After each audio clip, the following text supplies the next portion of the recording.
Hello everyone, आज मैं आपके साथ बहुत इंपॉर्टेंट टॉपिक डिस्कस करने वाली हूँ जुडिशरी के लिए, जो कि बहुत ज़्यादा इंपॉर्टेंट है। And if you are pursuing your LLB, ठीक है, तो ये टॉपिक आपका बहुत ज़्यादा इंपॉर्टेंट है, dying declaration. Today I am going to discuss this topic with you. ये टॉपिक हमारा इंडियन एविडेंस एक्ट से है, ठीक है। Before that, those who are new to the channel, subscribe to the channel and press the bell icon for notifications. Even आप मुझे Unacademy पे भी फॉलो कर सकते हो एंड टेलीग्राम चैनल पे, ठीक है। लिंक आप लोगों को डिटेल्स डिस्क्रिप्शन बॉक्स में मिल जाएंगी। So let's start with the topic. First of all हमें ये पता होना चाहिए कि डाइंग डिक्लेरेशन होता क्या है एंड ये प्रोविजन इंडियन एविडेंस एक्ट में कहाँ पे प्रोवाइड की गई है। This is given in section 32 subsection 1 of Indian Evidence Act deals with dying declaration. जो सेक्शन 32 है सब सेक्शन 1 वो डाइंग डिक्लेरेशन से डील करता है, ठीक है। वो क्या कहता है सेक्शन, डाइंग डिक्लेरेशन होता क्या है, ये वो स्टेटमेंट होती है जो कि किसने कही होती है, जो पर्सन की जिसकी डेथ हो जाती है, regarding the explanation of the cause और सर्कमस्टांसेस ऑफ हिज डेथ, कि उसकी डेथ कैसे हुई, उस स्टेटमेंट को, ठीक है, हम डाइंग डिक्लेरेशन कहते हैं। सो डाइंग डिक्लेरेशन क्या है? Dying declaration is an exception to the hearsay rule. This is an exception to the hearsay rule. Hearsay rule का मतलब क्या है कि जो हियरसे एविडेंस है उसको एडमिसिबल नहीं माना जाता है, बट डाइंग डिक्लेरेशन उसकी क्या है, एक्सेप्शन है, क्योंकि कोई और पर्सन है नहीं है, ठीक है। इसके हम रीजंस देखेंगे कि इसको एडमिसिबल क्यों माना जाता है, क्यों इसको, ठीक है, डाइंग डिक्लेरेशन की क्यों इंपॉर्टेंस है, that I am going to discuss with you further in the, ठीक है। नेक्स्ट स्लाइड देखते हैं हम। डाइंग डिक्लेरेशन के रीजंस क्या हैं, क्यों इसको एडमिसिबल माना जाता है। सबसे पहले जो ग्राउंड है, इसको एडमिसिबल इसलिए माना जाता है क्योंकि जिसने ये स्टेटमेंट दी है, जो डिक्लेरेंट है, उसकी डेथ हो चुकी है। जो डिक्लेरेंट है जिसने ये स्टेटमेंट दी है उसकी डेथ हो चुकी है, इसलिए हम उसको क्या है, एडमिसिबल मानते हैं।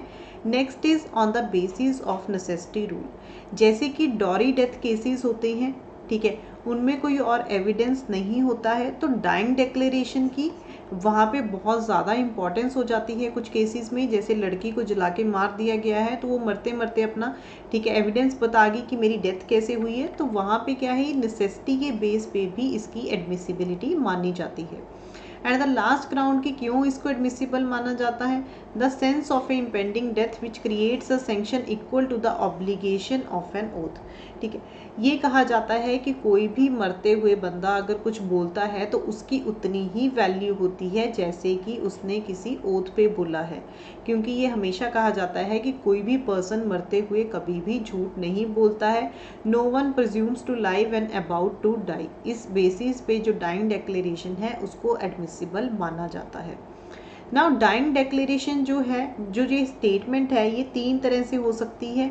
ये ऑरल भी हो सकती है, अगर कोई ऑरली दे रहा है, अगर कुछ रिटर्न में दिया है ये वो भी हो सकती है, इवन बाय द जेस्चर्स भी हो सकती है। जेस्चर्स कैसे हो सकती है, ये मैं आपको एक केस लॉ के साथ समझाऊंगी। सो जो डाइंग डिक्लेरेशन है that can be oral also, written also and by gestures also. So what is the requirements क्या है डाइंग डिक्लेरेशन को एडमिसिबल बनाने के लिए under section 32 subsection 1। Let's see those requirements और essentials. First is to whom the statement is to be made. ये statement किसको की जानी चाहिए, ये स्टेटमेंट किसी को भी कर सकते हो आप, पुलिस को भी कर सकते हो इवन, ठीक है, डॉक्टर को भी कर सकते हो, मैजिस्ट्रेट को भी हो सकती है, ये किसी को भी हो सकती है स्टेटमेंट। बट अगर वो स्टेटमेंट डॉक्टर मैजिस्ट्रेट को होती है तो उसकी क्रेडिबिलिटी ज़्यादा होगी एज कंपेयर टू द, कि अगर कोई स्टेटमेंट डाइंग डिक्लेरेशन पुलिस को कही जाती है। सो अगर कोई स्टेटमेंट है कर आप किसी को भी सकते हो, बट अगर डॉक्टर या मैजिस्ट्रेट को की जाती है तो उसकी क्रेडिबिलिटी ज़्यादा होगी as compared to the statement given to the police. और नेक्स्ट रिक्वायरमेंट इज़ कि फॉर्म कैसी होनी चाहिए, ठीक है, किस फॉर्म में होना चाहिए। कोई भी पर्टिकुलर फॉर्म सेक्शन 32 सबसेक्शन 1 में नहीं प्रोवाइड की गई है। ये रिटर्न भी हो सकती है, ऑरल भी हो सकती है, even it can be verbal also, that is by gestures also. There is a important case on this, that is Queen Empress versus Abdullah. इस केस में क्या हुआ था, जो लड़की है उसका गला काट दिया गया था। जब उसको पूछा गया कि उसके साथ ऐसा किसने किया है, तो उसने, ठीक है, वो बोल नहीं पा रही थी, इसलिए उसने इशारा करके बताया, बाय जेस्चर्स बताया। तो इसको हम यहाँ पे, ठीक है, डाइंग डेक्लेरेशन माना जाएगा, क्योंकि और कोई प्रूफ नहीं था, उसके बाद उसकी डेथ हो चुकी थी। सो डाइंग डेक्लेरेशन की फॉर्म इवन बाय जेस्चर्स को भी हम उसमें इंक्लूड करेंगे। सो दो रिक्वायरमेंट्स हमने देख ली कि किसको स्टेटमेंट की जा सकती है, फॉर्म कैसी हो सकती है। Now the third one is the person making the statement must have died. जिसने ये स्टेटमेंट दी है उसकी डेथ हो जानी चाहिए, तभी वो डाइंग डेक्लेरेशन होगी। अगर वो सरवाइव कर गया, उसकी डेथ नहीं हुई है, फिर वो डाइंग डेक्लेरेशन नहीं होगी। देन उसको हम 157 सेक्शन में इंडियन एविडेंस एक्ट के कॉरपोरेशन के लिए यूज़ कर सकते हैं उस स्टेटमेंट को, या फिर 145 में आप कॉन्ट्राडिक्शन के लिए यूज़ कर सकते हो।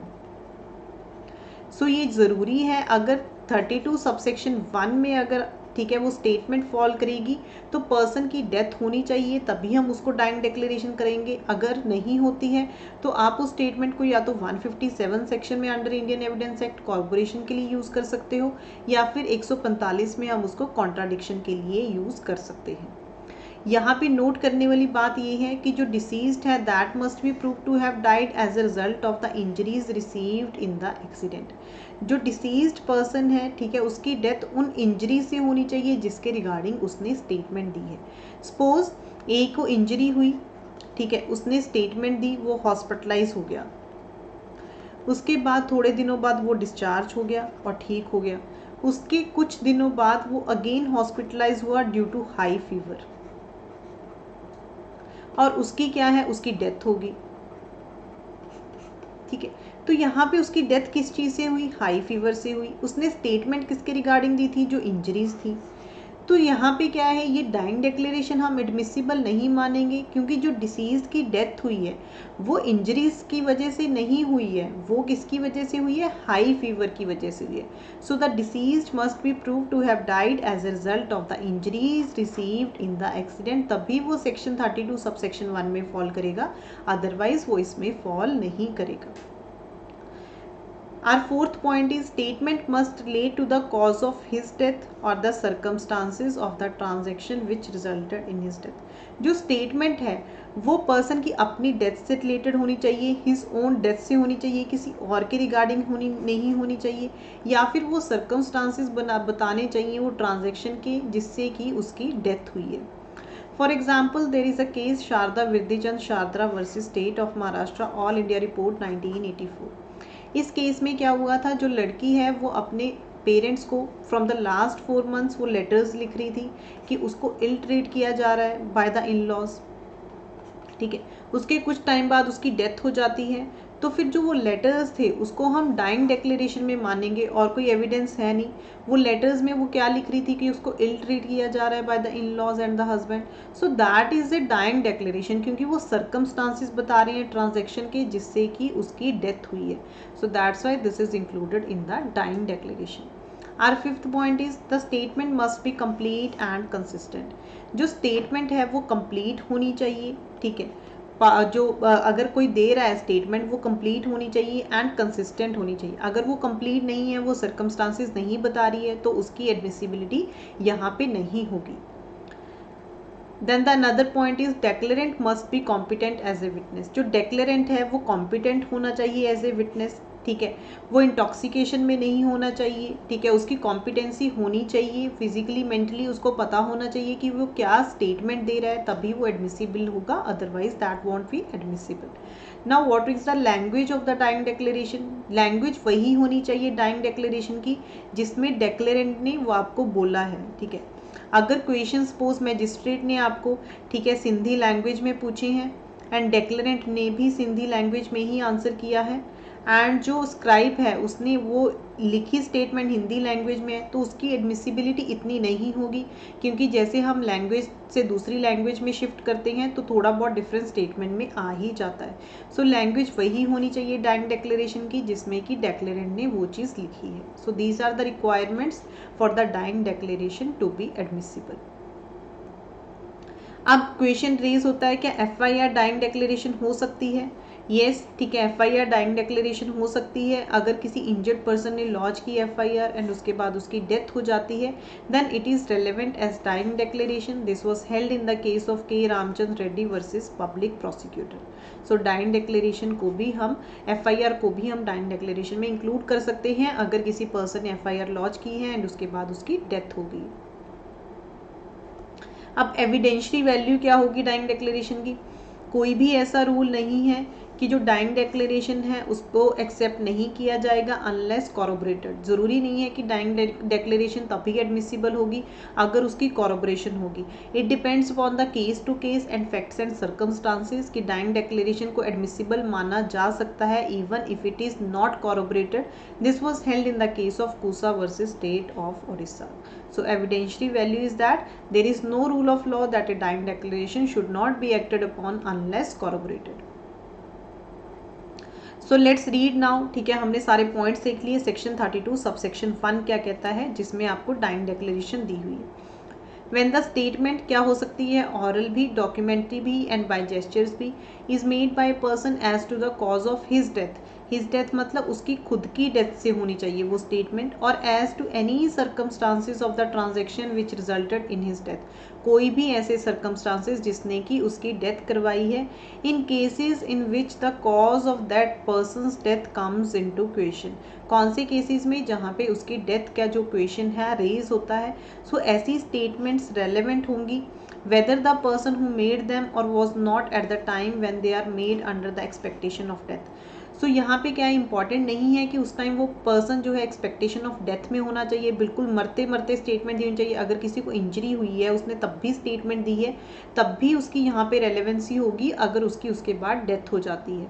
And whatever may be the nature of proceedings. This means dying declaration is admissible in both civil cases as well as criminal cases.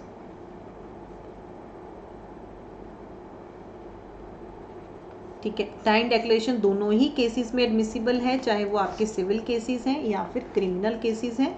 So this is your section 32 subsection 1 of Indian Evidence act.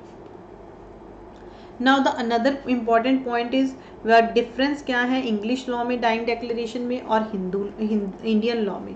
So first difference क्या है, जो dying declaration है English law में वो सिर्फ relevant है criminal cases में,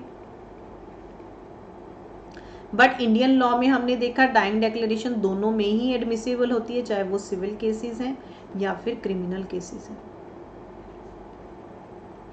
इसमें डाइंग डिक्लेरेशन एडमिसिबल होती है सिर्फ होमिसाइड के केसेस में जहाँ पे एक पर्सन दूसरे पर्सन की डेथ करता है, बट इंडियन लॉ में dying declaration is admissible even in suicide cases as well as in homicide cases. English law में डाइंग डिक्लेरेशन की एडमिसिबिलिटी के लिए जो पर्सन है that must be under the expectation of death होना चाहिए, but Indian law में ऐसा कुछ भी नहीं है. हमने अभी देखा, ठीक है, doesn't matter whether the person while he was making the statement he was under the expectation of death और नॉट. सो ये हमारे 3 डिफरेंसेस हैं इसमें. ठीक है, और 4th डिफरेंस क्या है कि जो स्टेटमेंट है इंग्लिश लॉ में ये नेसेसिटी है कि वो कंप्लीट होनी चाहिए, बट इंडियन लॉ कहता है कि अगर आपने जो स्टोरी है वो फुल नरेट कर दी है बट आप ये लास्ट क्वेश्चन, ठीक है, आप आंसर करना रह गया whether you want to say something, अगर वो आपका क्वेश्चन है still it is relevant in Indian law. So Indian law में क्या है कि if the deceased has narrated the full story, अगर डिसीज ने फुल स्टोरी नरेट कर दी है but fails to answer the last question, but वो फेल हो गया है आंसर करने के लिए last question, then it can be relied upon, तो उसको रिलाई किया जा सकता है. So these are the differences between Indian law and English law in case of dying declaration. So this is a very important topic. ठीक है, चाहे वो आप अपनी LLB परस्यू कर रहे हो, even if you are advocate, practicing advocate हो आप, ठीक है, even if you are preparing for your judiciary exams, चाहे वो किसी भी स्टेट का एग्ज़ाम है, आपके ये टॉपिक बहुत ज़्यादा इंपॉर्टेंट है. आपको ये समझ में आया मुझे कमेंट बॉक्स में ज़रूर बताना ताकि हम और टॉपिक्स इंपॉर्टेंट कर सकें. ठीक है, कि आपको वीडियो कैसा लगा. Before we end this video, one important thing is Unacademy पे अनअकैडमी जुडिशरी स्कॉलरशिप टेस्ट होने वाला है जो कि 18 जुलाई को है। That is going to be at 11 AM पे है ये टेस्ट। ज्वाइन दैट टेस्ट, ठीक है, इसको ज्वाइन कर लेना। एंड इसमें 60 मिनट्स होंगे, 50 questions will be given. Syllabus and all आपको अनअकैडमी पे ऐप पे मिल जाएगा इसका सारा जब आप एनरोल करोगे, ठीक है। मैंने इसके लिए अलग से सेपरेट वीडियो भी बनाया था, इसका सिलेबस एंड ऑल आप लोग चेक कर लेना। एंड अनअकैडमी स्कॉलरशिप टेस्ट के लिए स्पेशल लाइव क्लासेस हो रही हैं फ्रॉम 5 to 15 जुलाई। इसकी प्रिपरेशन के लिए join that classes. And this is the schedule regarding my classes जो अनअकैडमी ऐप पे हो रही है रिगार्डिंग दिस टेस्ट, ठीक है। ये सारी क्लासेस 4 to 5 PM है, 4 से 5 बजे के बीच में ये सारी क्लासेस हैं। 4 to 5 PM है इनका, ठीक है। डेट्स आप लोगों के साथ शेयर की हुई हैं। इन क्लासेस का लिंक मैं आप लोगों को डिस्क्रिप्शन बॉक्स में दे दूंगी। ज्वाइन एनरोल करवा लेना खुद को क्लासेस में ताकि आप लोगों को नोटिफिकेशन मिल जाए। एंड क्लासेस को फ्री, ठीक है, अनलॉक करने के लिए लाइव क्लासेस को फ्री में use this code that is VB law. आपको एक कोड पूछा जाएगा, ये कोड यूज़ कर लेना, आपको फ्री एक्सेस मिल जाएगा क्लासेस का। अनअकैडमी पे स्पेशल ऑफर चल रहा है, अगर आपको सब्सक्रिप्शन लेना है तो एक्स्ट्रा मंथ्स अनअकैडमी आपको प्रोवाइड कर रहा है, ठीक है। अनअकैडमी पे प्राइस हाइक होने वाला है जल्दी। एंड इस बैच को ज्वाइन करने के लिए स्टार्ट होने वाला है 7 जुलाई से कॉम्प्रिहेंसिव बैच। इसको ज्वाइन करने के लिए आपको प्लस सब्सक्रिप्शन लेना पड़ेगा। प्लस सब्सक्रिप्शन के ये प्लान्स हैं, अभी आपको एक्स्ट्रा मंथ भी अनअकैडमी प्रोवाइड कर रहा है। अगर आपको सब्सक्रिप्शन लेना है use this code that is VB law, आपको 10% ऑफ मिल जाएगा, ठीक। Thank you so much everyone, ठीक है। डिस्क्रिप्शन बॉक्स से देख लेना सारे डिटेल्स के लिए, क्लासेस के लिए। Subscribe the channel and press the bell icon for notifications. Bye bye.